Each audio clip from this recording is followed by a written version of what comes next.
breakdancing dad, he's viral for being a deadbeat dad, but boy, he is so much worse. Oh my God. I was not prepared to go down the rabbit hole I just did.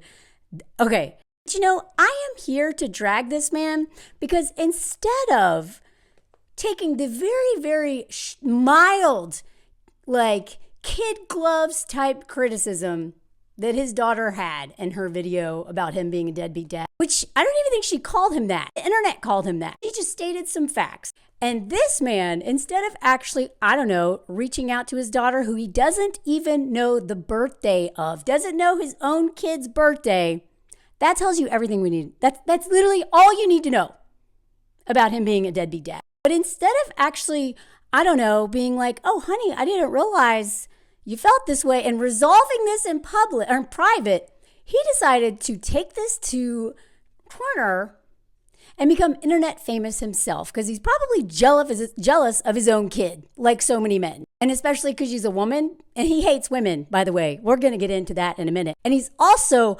unbelievably racist and all the things, okay? I'm about to get into all that. But instead of resolving this in private, he wanted to, use her popularity, her viral moment on TikTok, ride her coattails into fame, and get back in the headlines as the famous breakdancing dad, the oldest breakdancing blah, whatever.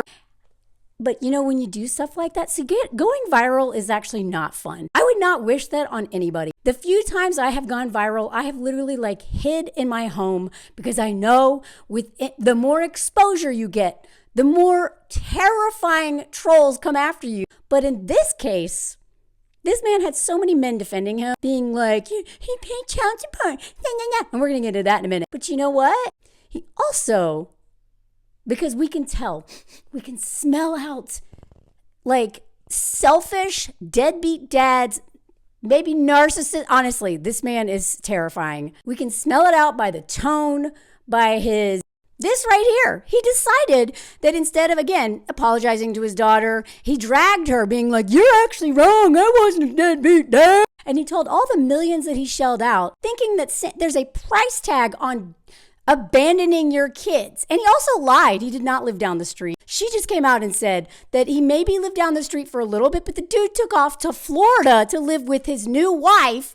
Probably an affair. We know that's how these usually start. So he was not a part of their life at all. And he's like, I don't understand, 5 million, whatever, how many million it ended up being. As if that, no, I'm sorry, but no child will ever think that whatever alimony or whatever you sent makes up for you literally not giving a crap. Not being there, not supporting them, not even know the birthday. That means when your wife was maybe almost dying, giving you this child, you can't even remember what day that happened.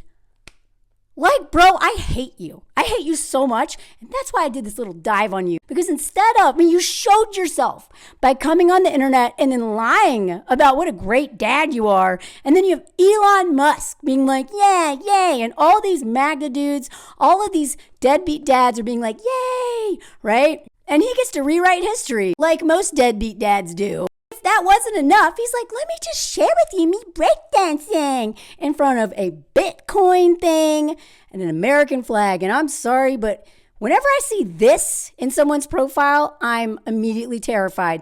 Not because it's, the United States. It's because this usually means MAGNA or military or something that's like, raw, we're the best. And that terrifies me because we're the worst. Seriously, we're the villain in every country's story at this point, really, especially the global south. But this right here, this is what any man who's into Bitcoin, huge red flag. This is a man who wants to get rich quick, who likes Elon Musk, who's honestly, Elon and Trump are the same person. Somebody who literally doesn't care about quality and is just I want a fast win. And it's all BS anyway, whatever. Anyway. Just did it so he could show off that I can still breakdance. Look at me. If I wasn't so curious and very ADHD and also a journalist, I would have just been like, yeah, that guy sucks. I don't believe a word he's saying. But instead, I did some research. Let me show you in just a second, but let me just recap how much this dude said. She literally just told a story about what kind of trauma is like, what's a traumatic story that's also funny. She basically was like, yeah, my dad left 4 children when she was very young to go and then, married another woman and didn't pay a lot of her medical bills and was like never around. I don't know. She didn't even say much, but she did come with some receipts. Look at this. The man doesn't even know her birthday. Hi, Maddie. I lost track of the date. Happy birthday? It's because he doesn't know. He lost track of the date of her birthday, not what day it is. You can literally look at your phone to figure that out. And she was pointing out that in his birthday text, maybe happy birthday, I don't care what day you're born. Also, go watch my video of me breakdancing. Like this right here says everything we need to know, right? Watch this video. And frankly, I was pretty chagrined by what I heard, to say the least. But honestly, the more I watch this video, the more I like it. Well, I like about 98% of it. However, I do need to correct a few statements in the video. Hey, Dad. I have paid for some of my medical bills growing up, but he did give me this breakdancing merchandise. So that's him. He's on his dad's shirt. This is B-boy name because his name is Ben Hart. I'll get texts like this. Happy birthday ? And then like links to his breakdancing video. That's true. You have funny. At least I think we do. But a few corrections are in order, or at least a few things that need to be put in context. First, I can see that as a 5-year-old, Maddie would see her dad as having abandoned the family. You did. One day I was living there, the next day I wasn't. And that will look like abandonment to a child. That is. But married couples do get divorced about half the time in America. And I was just living a mile or so down the street in LaGrange, Illinois. We just weren't living under the same roof. Now, about not paying medical bills. An easy walk or bike ride. I saw the kids all the time. No abandonment, just a divorce. Was I at fault in the divorce? Yeah, I would say I was about 70% at fault. I own that. No, you don't. Maddie's mom and I were really not compatible in many ways. Compatible. I get along great with all my kids, including Maddie. At least I think I do. You don't. So the kids are doing just fine despite Dad's many shortcomings. Because of mom. Effectively not true. Like, guys, we're all freaking out about this in my family group chat right now. We're being like, he's so unhinged and delusional. We don't know if he actually believes his own narrative or if he's lying on purpose, but he's just like a weird guy. Yeah, he said he lived down the street from us. That's not true. Or like if he did, it was only for a few months maybe, but actually for most of my childhood, he lived in Florida with his new wife. Like basically, like, I don't want to get into. And then he would visit every few months and we'd go out to dinner, but like he truly had no hand in raising us at all. We don't speak with any sort of regularity. He doesn't know when my birthday is. Like, as you guys saw in the video I posted, he got it wrong. He gave us some money growing up. I honestly don't know the nitty gritty. I do know that several times I've asked him for financial help with medical expenses, like especially like in college, and he wouldn't help me. So that's what I was referring to in the video when I was like, he wouldn't pay some of my medical bills. Okay, so before I get into how terrible this man is, just in his career and some of the things he said, this guy is the perfect example of men thinking that, of having children with no intention of raising them. That video he did, he went and bragged about how great all his kids are doing.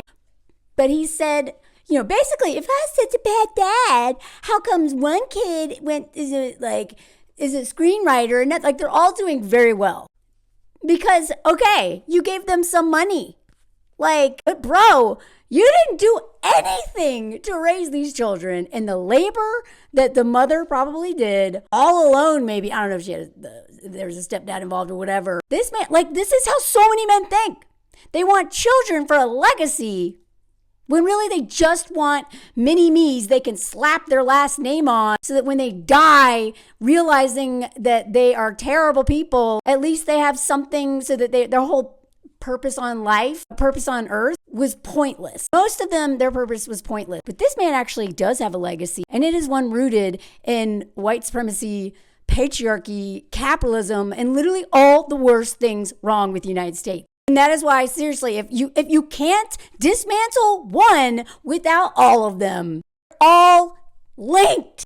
For starters, this guy, the directors of lectures and seminars for the Heritage Foundation. Now, anybody who doesn't live in the United States, and even some who do, this is literal evil, okay? This is what all of our problems come from, these people. Not all of them, but a lot. Look at this. I swear, this is another reason why you can never convince me that dorks think of themselves as nice guys aren't some of the most evil people on the planet. Oh, the football player in high school beat you up and maybe a girl broke your heart once and now you hate literally everyone and think you're better than everyone. Is this the OG incel? Inchmel? It just gets so bad, y'all. Okay, just bear with me, okay? So he has a little website, and I highly encourage you go to Ben Hart's website because there he proudly shows off all of the super racist stuff that he thinks. He went on this podcast where we talk about the origins of woke ideology. Before we get into it, just this guy's Twitter explainer, freedom maximalist, world's oldest crazy competitive breakdancer, Elon fan, challenging the narrative.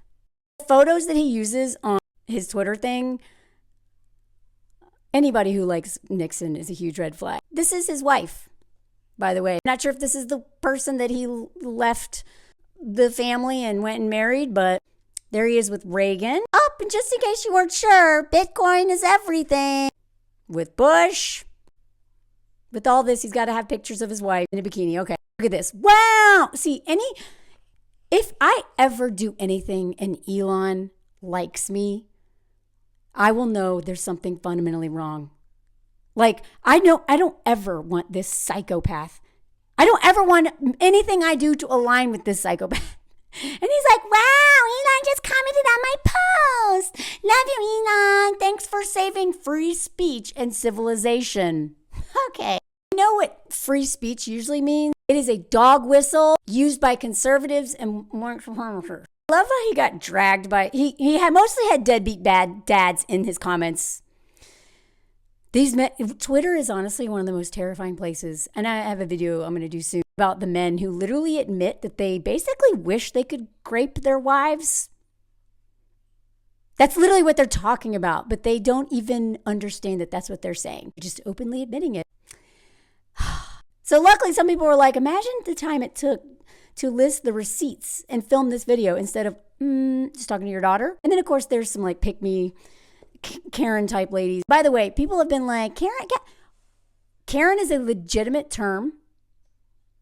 It is a legitimate term used against white women by Black, Indigenous, and other people of color, but especially the Black community, because we have literally been the most terrifying people in United States history other than white men. We are very violent. We incite violence, and we use the violence of the state to get what we want. So Karen is a legit term. The only reason why white women hate that term, other than being defensive and getting in our feelings, is because white men took that term to then make fun of us for literally everything. So white men do not get to use Karen. Anytime a white man, sorry, I got dog hair on my, anytime a white man uses that word, shut up.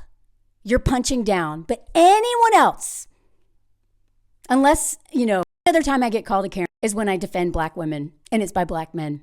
They can't stand it. They can't stand that I defend Black women. So any other time I'm called a Karen by literally anybody who is not a white man, it's probably, maybe it's legit, but it's something I pause and make sure that it's not true. I just want to say that because I get that comment a lot from white women. No, Karen. No, it's white men. White men are not allowed to use that. They're not allowed to use everyone else. It is a valid criticism of our history and our present of how much terror and violence we incite. Sorry, that was a little detour, but I can literally do a whole video on the history of it and get receipts to explain. But this is about this douchebag. Other guys were like, wow, you look so bad. You could have just literally called her. What's wrong? And why'd you abandon your family? Every time anyone said something he liked, he did this. This dude is so weird. This was his response. This and this. This woman's like, yay, Bitcom. And he's like, bear. What? Or this one with a kitty cat. This guy is fascinating, but mostly terrifying. So lots of dirt on this dude. Okay, let's go back to his website really quick to see just how bad he is. He has published very few things. One of the first things No, America was not built on racism.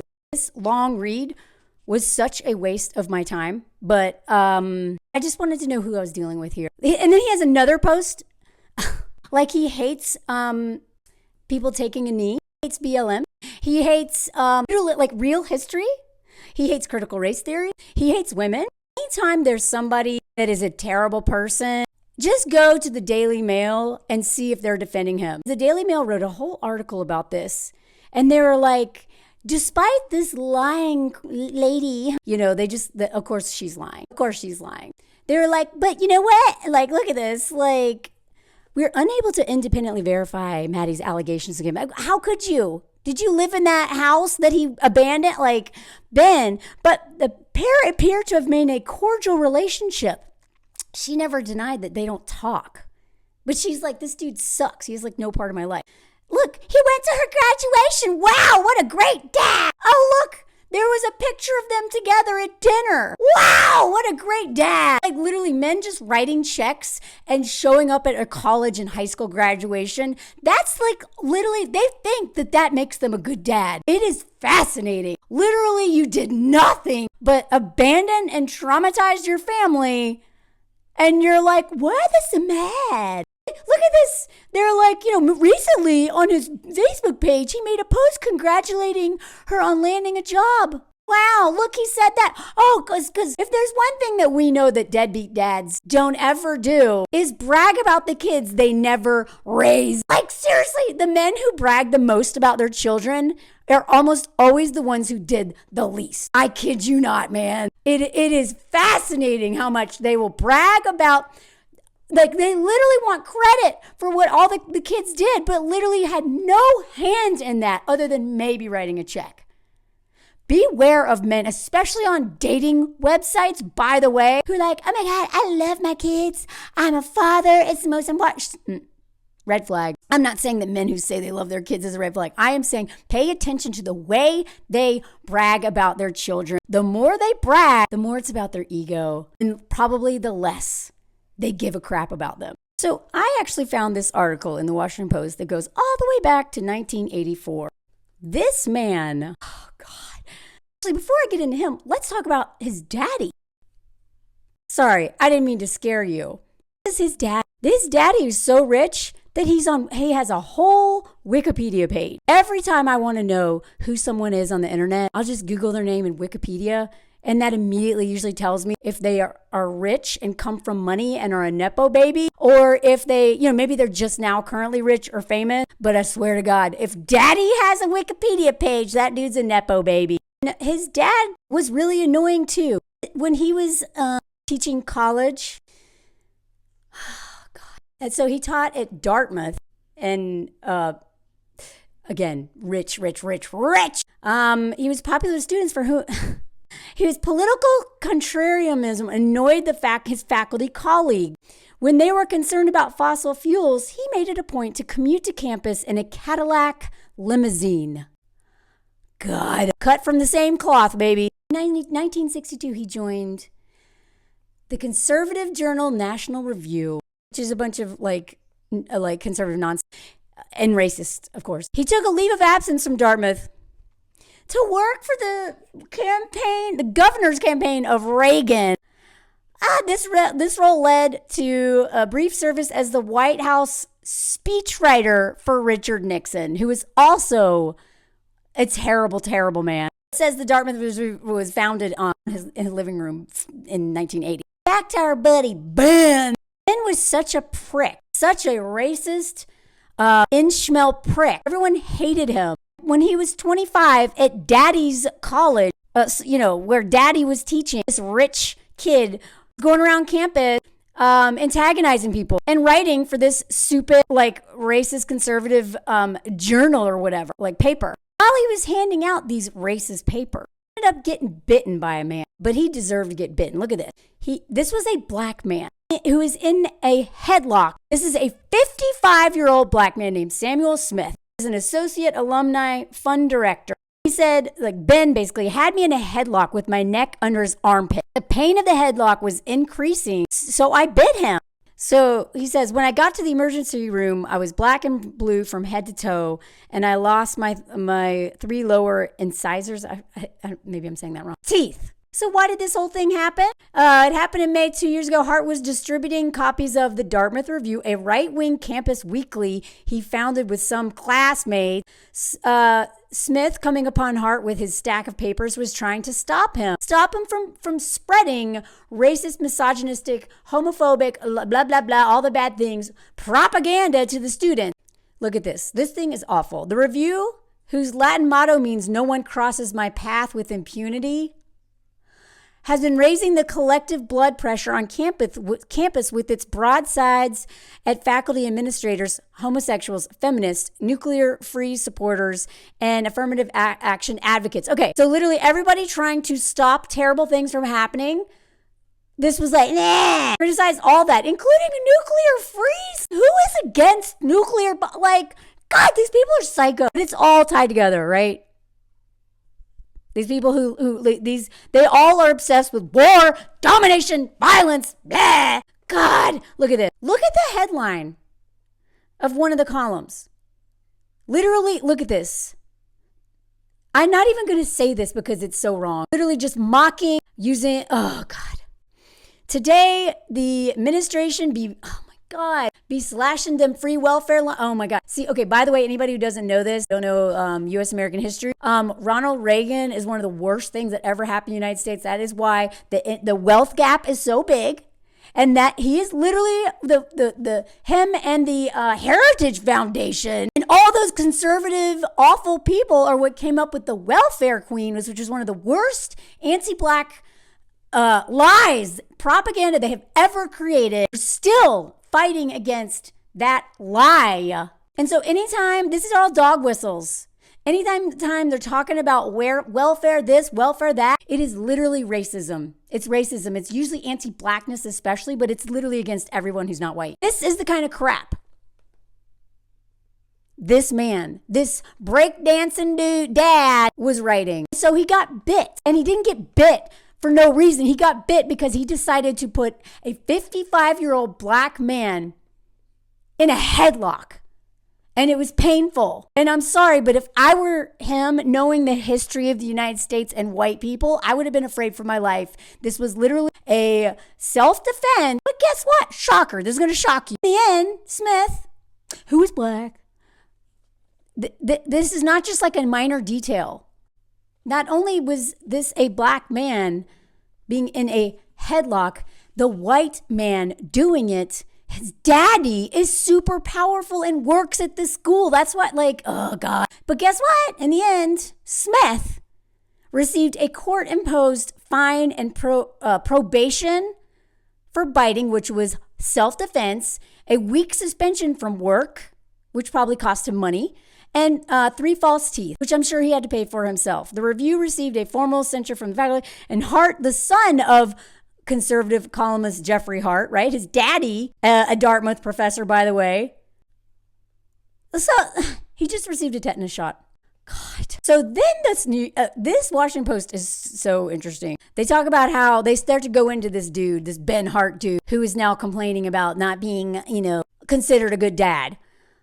This is a battle of the war of ideas. So Smith, the man who was in the headlock. So this is where they mention that Ben Hart is associated with the Heritage Foundation, where he writes for Policy Review, the foundation's quarterly magazine that presides over third generation, a group of under 30 conservatives who meet every other Wednesday to discuss this supply side prayer in school anti-abortion philosophy. Oh! And he wonders why his daughter hates him. Bro, even if you had not left your kids, it's not just like he's like, oh, I don't like abortion. This dude is literally one of the people in charge, one of the people who has been responsible for all of the policy that we are suffering from now is this Ben. But then Ben ends up writing a whole book called Poisoned Ivy. And it's the biting anecdote is the first shot fired in Hart's Dartmouth memoir. Can you imagine this prick writing a memoir? The Poisoned Ivy. And the whole thing in summary, is him complaining about like wokeness and liberals ruining Ivy League schools. If I had to describe it in a nutshell. Naming names, the book chronicles one skirmish after another, basically criticizing everything that is like people trying to censor the conservatives. Like the dude even criticized Meryl Streep. like, dude, what? He also talks not just about Dartmouth, but Bernard. I promise y'all, this is going to get way more interesting. Bernard, Harvard, Yale, and all the other hotbeds of Ivy League liberalism. This dude used this story about, so they basically, the school stopped using a Native American symbol that was condemned by the administration as racist and demeaning in 1972. And this prick is pissed and uses this as an example of how America is terrible because all these people are too sensitive. I love the way that Dartmouth's Native American Studies Department, a professor there, says, here is some little kid who has put together a book with 40,000 copies, which you folks are going to give major publicity to. A book that Hart wrote while staying, I love that they put this in there, while staying at his parents' farmhouse near Hanover, a rambling place with 5 horses. So this is his house. 5 horses, 6 sheep, and a ski lift in his backyard. Then they're like talking about how he's an amiable young man with a soft-spoken manner. You saw that in the video. He's like, wow, I don't know. Oh, God. He also grew up wanting desperately to be Olympic skier. There we go. The dork who wanted to be so great and he didn't get to do that, so then he decided to become the villain. Look at this. Perhaps his confident air comes from being the big brother in the family, the eldest of 4 kids, or perhaps from his conservative Republican faith. Now, the next paragraph is going to explain why this man is so annoying and so dangerous, and this is what a lot of men are in general. And a lot of white people and a lot of, all the people who are like against human rights. But look at this. This is out of his own mouth. Liberals are always in self-analysis, as if that's a bad thing. It's constant self-evaluation. Am I really a sexist? Should my entire generation be forced to live out in a desert until we all die off? Because there's no other way we can get rid of sexist attitudes in society. I think a constant self-evaluation and self-psychoanalysis is kind of damaging and really inhibiting. That right there is what we're up against. That right there. My husband, when he started working on himself and really started to deconstruct patriarchy, he has said the first thing that he had to do was constantly question himself. This is the thing he has to constantly do. The thing I do all the time, constantly question, like, wait, where is this coming from? Why do I think this way? Self-analysis is a good thing. We need the deadbeat dad to analyze himself a little more. But instead he goes on the internet. He's like, I don't know what they're talking about. I have this idea of who I am, and I'm sticking to it. And even though there's probably plenty of proof that this man is lying about so much, he believes because he thinks something is true that it just makes it true. And that is what so many of these men do. My grandfather, I'm going to give you this one example and get back into it. He literally, this is how like narcissists think too. He got pulled over by the cops once for speeding. And they're like, we clocked you at this speed. And he was like, I wasn't going that speed. They're like, well, our machine says you did. And he goes, let me take a lie detector test. My dad used this as an example all the time to explain his dad. I mean, my dad was a diagnosed narcissist too. So this could be used to explain my dad probably too. He literally thinks that his own truth, his delusion, is more relevant, more important, and more factual than actual facts. That is literally what's wrong with all these dudes. I don't care about facts. I think this, therefore it's true. Give me a lie detector test. Okay, so the Dartmouth Review had an annual budget of $100,000 raised from conservative foundations and alumni. So again, these conservative, racist, sexist pricks had daddy funding all of this so this paper could go in circulation. This paper branded female faculty members as professorettes. Look, they said, this professorette is a feminist fanatic who talks about the systemic repression of her gender, even as she bullies her male students and department colleagues with her abusive masculine style. Okay, it even gets worse. His Ben Hart breakdancing dad, his college sweetheart named April Cooper was not a fan of this dumb newspaper. Shocker, I wonder why. She didn't like the review because of her steadfast opposition to segregated social and living arrangements. April was a member of a predominantly black sorority, spent a lot of time at the Afro-American Society, and lived for a time in Cutter Hall, an all-black dormitory. So I wonder why she didn't like this review, right? And Hart's like, a lot of people thought that the reason we were going out was I was trying to refute charges of racism. Honestly, I would not be surprised if that's literally why he dated her. So he can hide behind a black woman and say, see, I'm not racist. A lot of men do this, y'all. And indeed, she probably felt that maybe I was for a while. Absolutely not true.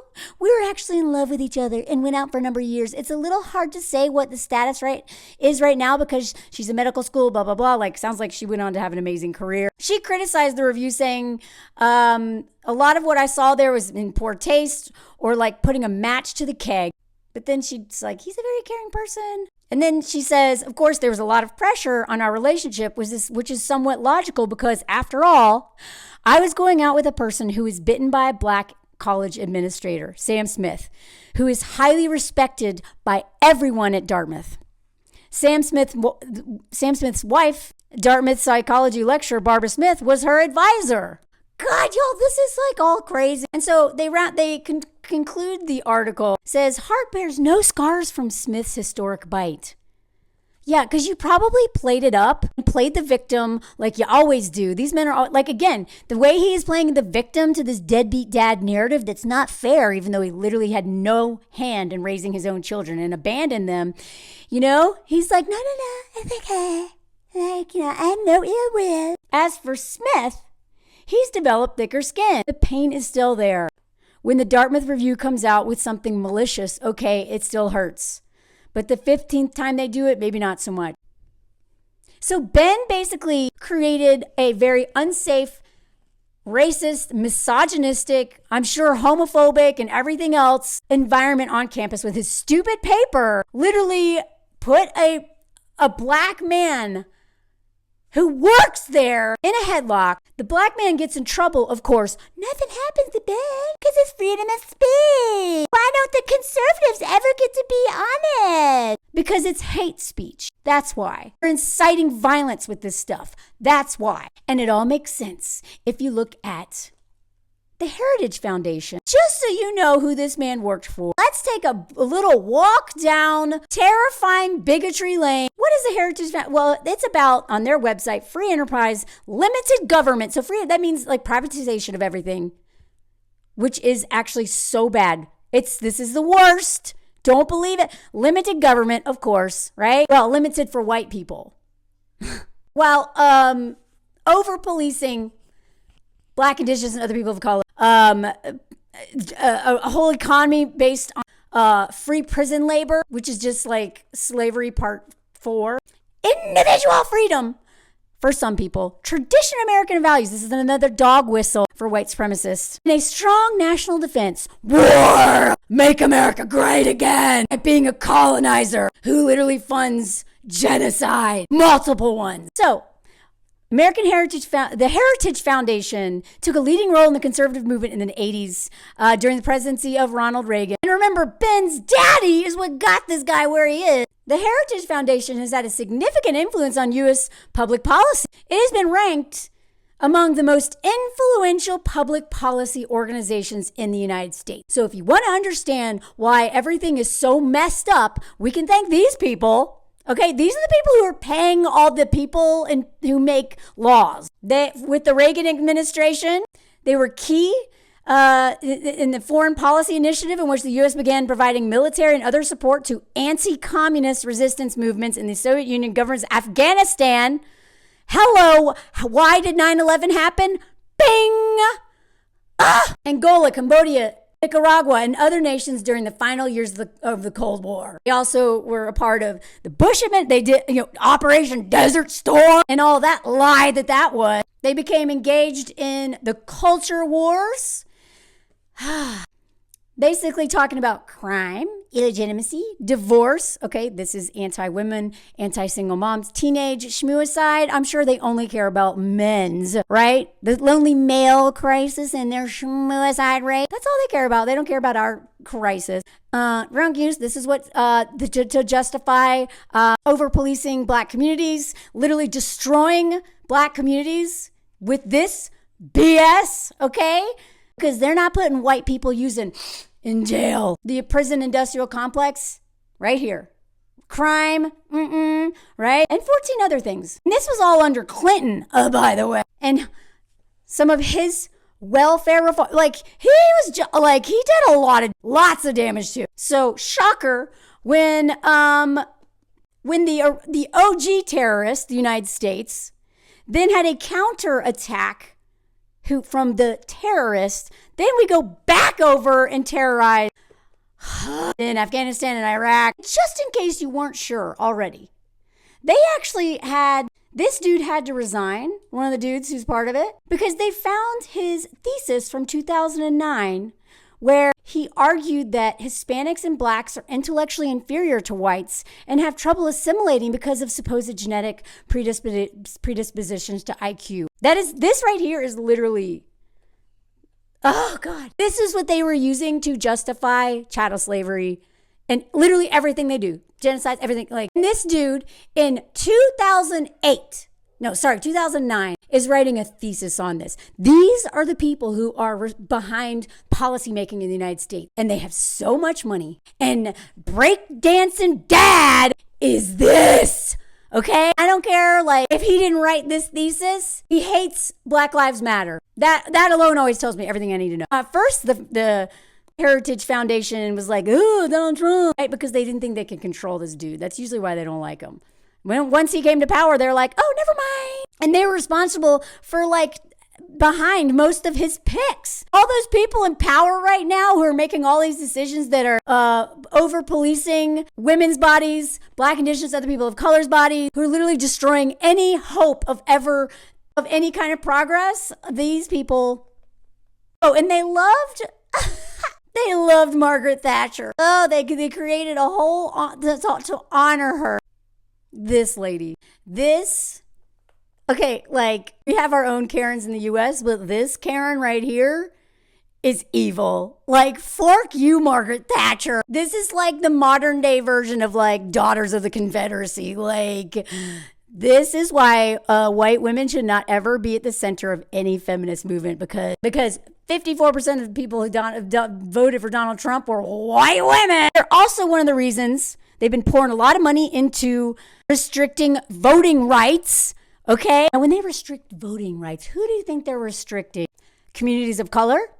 Oh, they definitely don't want anyone in the prison voting. They also don't want women voting, which is why they make it so hard. This is why changing your name when you get married, a lot of women can't vote because of all this name-changing crap and how hard it is to, anyway, just saying, voter restriction is always, always, always, always about the people who are the most marginalized voting. It's never about white people voting. White men especially. Oh, shocker. Shocker. They're all against transgender rights. All this stuff going on right now. You can thank these people for it. And you know who they hate just as much as Black Lives Matters? Free Palestine. That should shock nobody. And again, look at this. Well, Thatcher, that white lady, she would have crushed pro-Palestine protesters. Yeah, I believe it. So this soft-speaking, gentle little bald giant is a villain. And not only is he just spend his life making the lives of marginalized people unnecessarily harder. Anytime there's progress, it's men like this that are like, no! But is it any shock that he was not there for his kids, is a selfish man, and then buys his daughter presents of him breakdancing like a good little narcissist would do and expects her to actually appreciate these things. The Inchmel to Deadbeat Dad to Red Pillar, anti-everything good pipeline. This is the perfect example. So, Ben, you could have just kept doing your evil stuff in private, but you just had to ride on her coattail. You had to have attention. Like a big king baby. Fork off!